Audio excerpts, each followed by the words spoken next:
ಸಾರಿಗೆ ನೌಕರರ ಮುಷ್ಕರಕ್ಕೆ ದಿನಾಂಕವನ್ನು ನಿಗದಿಪಡಿಸಲಾಗಿದೆ. ಹೊಸ ಹಾದಿಯನ್ನ ತುಳಿದಿರುವಂತಹ ಸಾರಿಗೆ ನೌಕರರು ಫೆಬ್ರವರಿ 19ರಂದು ಶಾಂತಿಯುತ ಮುಷ್ಕರಕ್ಕೆ ಕರೆ ಕೊಟ್ಟಿರುವಂಥದ್ದು. ಜನವರಿ 29ರಂದು ನಡೆಯಬೇಕಿದ್ದಂತಹ ಮುಷ್ಕರ ಇದಾಗಿರುತ್ತೆ. ಸಾರಿಗೆ ನೌಕರರ ಮುಷ್ಕರಕ್ಕೆ ದಿನಾಂಕವನ್ನು ನಿಗದಿಪಡಿಸಲಾಗಿದೆ. ಹೊಸ ಹಾದಿಯನ್ನು ತುಳಿತಾ ಇದ್ದಾರೆ ಸಾರಿಗೆ ನೌಕರರು. ಫೆಬ್ರವರಿ 19ಕ್ಕೆ ಶಾಂತಿಯುತ ಮುಷ್ಕರಕ್ಕೆ ಕರೆ ಕೊಟ್ಟಿರುವಂಥದ್ದು. ಜನವರಿ 29ರಂದು ನಡೆಯಬೇಕಿದ್ದಂತಹ ಮುಷ್ಕರ ಇದಾಗಿರುತ್ತೆ.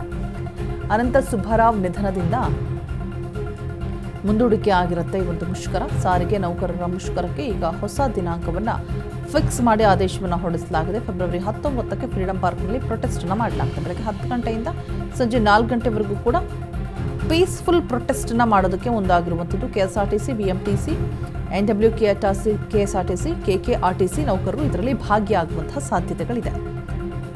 ಸಾರಿಗೆ ನೌಕರರ ಬೇಡಿಕೆಗಳು ಏನು ಹಾಗಿದ್ರೆ 38 ತಿಂಗಳ ವೇತನ ಹಿಂಬಾಕಿ ಬಿಡುಗಡೆ ಮಾಡಬೇಕು, ವೇತನ ಪರಿಷ್ಕರಣೆ ಮಾಡಬೇಕು, 2024ರ ಜನವರಿಯಿಂದ ಅನ್ವಯ ಆಗುವಂತೆ ವೇತನ ಪರಿಷ್ಕರಿಸಬೇಕು, 2 ವರ್ಷದ ಹಿಂದೆಯೇ ವೇತನ ಪರಿಷ್ಕರಣೆ ಆಗಬೇಕಿತ್ತು, ಇನ್ನೂ ಕೂಡ ಆಗಿಲ್ಲ, ನಮ್ಮ ಬೇಡಿಕೆಗಳನ್ನು ಸರ್ಕಾರ ಈಡೇರಿಸಬೇಕು ಅನ್ನುವಂತಹ ಕೂಗು ಕೇಳಿ ಬರ್ತಾ ಇದೆ ನೌಕರರಿಂದ.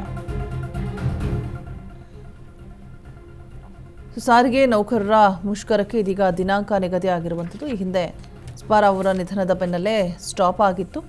ಹೊಸ ಹಾದಿಯನ್ನು ತುಳಿತಾ ಇದ್ದಾರೆ ಇದೀಗ ಸಾರಿಗೆ ನೌಕರರು. ಫೆಬ್ರವರಿ 19ಕ್ಕೆ ಇದೀಗ ಶಾಂತಿಯುತ ಮುಷ್ಕರಕ್ಕೆ ಕರೆ ಕೊಟ್ಟಿರುವಂಥದ್ದು. ಬಗ್ಗೆ ಹೆಚ್ಚಿನ ಡೀಟೇಲ್ಸ್ ಅನ್ನು ಕೊಡೋದಕ್ಕೆ ನಮ್ಮ ಪ್ರತಿನಿಧಿ ಲಕ್ಷ್ಮೀ ಬಾಗಲಕೋಟೆ ದೂರವಾಣಿ ಸಂಪರ್ಕದಲ್ಲಿ ಜಾಯಿನ್ ಆಗ್ತಾ ಇದ್ದಾರೆ. ಲಕ್ಷ್ಮಿ, ಈ ಹಿಂದೆ ನಡೆಯಬೇಕಾಗಿದ್ದಂತಹ ಸಾರಿಗೆ ನೌಕರರ ಮುಷ್ಕರ ಇದೀಗ ಫೆಬ್ರವರಿ 19ಕ್ಕೆ ಮುಂದೂಡಿಕೆ ಆಗಿದೆ.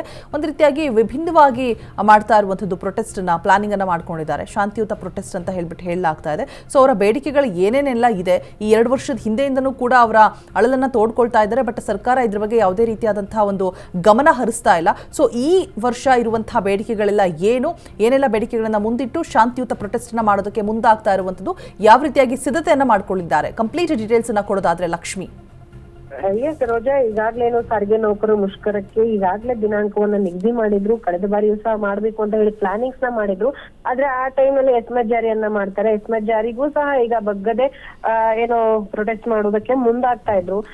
ಜನವರಿ 29ಗೆ ಆಗ್ಬೇಕಾಗಿದ್ದಂತಹ ಪ್ರೊಟೆಸ್ಟ್ ಮುಂದಾಗ್ತಾರೆ. ಯಾಕಂತಂದ್ರೆ ಸಾರಿಗೆ ನೌಕರರ ಏನು ಒಕ್ಕೂಟದ ಮುಖಂಡರಾಗಿರುವಂತಹ ಅನಂತ ಸುಬ್ಬರಾವ್ ಅವರು ಅನಾರೋಗ್ಯದಿಂದ ನಿಧನರಾಗ್ತಾರೆ. ಸೊ ಆ ಹಿನ್ನೆಲೆಯಲ್ಲಿ ಮುಂದೂಡಿಕೆ ಆಗುತ್ತೆ. ಈಗ ಸದ್ಯಕ್ಕೆ ಅದನ್ನ ದಿನಾಂಕವನ್ನ ನಿಗದಿ ಮಾಡಿದ್ದಾರೆ. ಅದು 19 ಫೆಬ್ರವರಿ ಈ ತಿಂಗಳು 19ನೇ ತಾರೀಕಿನಂದು ನಡೆಯುತ್ತೆ. ಸೊ ಕಾರಣಾಂತರಗಳಿಂದ ಇದನ್ನು ಸಹ ಈಗ ಆಲ್ರೆಡಿ ಮುಂದೂಡಿಕೆ ಅಂದ್ರೆ ಕಳೆದ ಬಾರಿಯೂ ಸಹ ಮುಂದೂಡಿಕೆ ಮಾಡಿದ್ರು.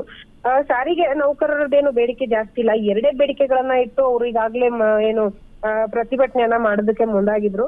ಒಂದು 38 ತಿಂಗಳ ವೇತನವನ್ನ ಹಿಂಬಾಕಿಯನ್ನ ರಾಜ್ಯ ಸರ್ಕಾರ ಬಿಡುಗಡೆ ಮಾಡಿಲ್ಲ ಅಂತ ಹೇಳಿ 2026 ಜನವರಿ ಬಂದ್ರು ಸಹ ವೇತನ ಪರಿಷ್ಕರಣೆ ಆಗಿಲ್ಲ. ಈ 2 ವಿಚಾರಗಳನ್ನ ಇಟ್ಕೊಂಡು ಈಗಾಗಲೇ ಪ್ರೊಟೆಸ್ಟ್ ಮಾಡೋದಕ್ಕೆ ಮುಂದಾಗ್ತಾ ಇದ್ರು.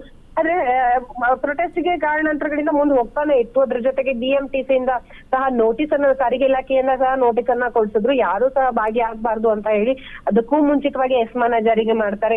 ಈ ಎಲ್ಲವನ್ನೂ ಸಹ ಯಾವ್ದನ್ನು ಗಮನಿಸದೆ ಪ್ರೊಟೆಸ್ಟ್ ಗೆ ಮುಷ್ಕರಕ್ಕೆ ಮುಂದಾಗ್ತಾರೆ. ಸದ್ಯಕ್ಕೆ ಆ ದಿನಾಂಕವು 29ಕ್ಕೆ ನಡಿಬೇಕಾಗಿದ್ದು ಕಾರಣ ಅನಂತ ಸುಬ್ಬರಾವ್ ಅವರು ನಿಧನ ಹೊಂದಿದ್ರಿಂದಾಗಿ ಮುಂದೂಡಿಕೆ ಆಗಿತ್ತು. ನಿನ್ನೆ 3ನೇ ತಾರೀಕು ಮತ್ತೆ 4 ನಿಗಮದವರು ಸಭೆಯನ್ನ ಸೇರ್ತಾರೆ. ಸಭೆಯ ಬಳಿಕವಾಗಿ ಒಂದು ದಿನಾಂಕವನ್ನ ಈಗ ಸದ್ಯಕ್ಕೆ ನಿಗದಿ ಮಾಡಿದ್ದಾರೆ. ಇದೇ ತಿಂಗಳು 19ನೇ ತಾರೀಕು ಫ್ರೀಡಂ ಪಾರ್ಕ್ ನಲ್ಲಿ ಶಾಂತಿಯುತವಾದಂತಹ ಪ್ರತಿಭಟನಾ ಸಭೆಯನ್ನ ಮಾಡ್ತಾರೆ. ಯಾವುದೇ ರೀತಿಯಾದಂತಹ ಕೂಗುಗಳಿರೋದಿಲ್ಲ, ಘೋಷಣೆಗಳಿರೋದಿಲ್ಲ, ಹೋರಾಟ ಇರೋದಿಲ್ಲ, ಏನೂ ಇರೋದಿಲ್ಲ. ನಾವು ಶಾಂತ ರೀತಿಯಾಗಿ ಸರ್ಕಾರಕ್ಕೆ ನಾವು ತಿಳಿಸ್ತಾ ಇದ್ದೀವಿ. ಇದು ನಾವು ಹೋರಾಟ ಅಂತ ಹೇಳಲ್ಲ, ಶಾಂತ ರೀತಿಯಲ್ಲಿ ಪ್ರತಿಭಟನಾ ಸಭೆಯನ್ನ ಮಾಡ್ತೀವಿ. ಏನ್ ಆಗು ಹೋಗುಗಳಿದಾವೆ, ಎಷ್ಟು ತಿಂಗಳ ವೇತನ ಬರ್ಬೇಕು, ಈ ಎಲ್ಲಾ ವಿಚಾರಗಳನ್ನ ಕುರಿತು ಒಂದ್ ರೀತಿಯಲ್ಲಿ ಚರ್ಚೆ ಮಾಡುವ ರೀತಿಯಲ್ಲಿ, ಜೊತೆಗೆ ಸರ್ಕಾರಕ್ಕೆ ನಮ್ಮ ಹಕ್ಕು ಕೊಡಿ, ನಮ್ಮ ದುಡ್ಡು ಏನು 38 ತಿಂಗಳ ಹಿಂಬಾಕಿ ವೇತನ ಇದೆ ಅದನ್ನ ನೀಡಿ ಅನ್ನುವಂತ ಒಂದು ಸಂದೇಶವನ್ನ ತಲುಪಿಸೋಕೋಸ್ಕರ ಈ ರೀತಿಯಾಗಿ ಮಾಡ್ತಾ ಇರುವಂತ. ಇದಕ್ಕೂ ಸರ್ಕಾರ ಬದಲಿಲ್ಲ ಅಂದ್ರೆ ಮುಂದಿನ ದಿನಮಾನಗಳಲ್ಲಿ ಪ್ರೊಟೆಸ್ಟ್ ನಡೆಯುವಂತದ್ದು. All right, thank you Lakshmi ತಮ್ಮೆಲ್ಲ ಡೀಟೇಲ್ಸ್ಗಾಗಿ.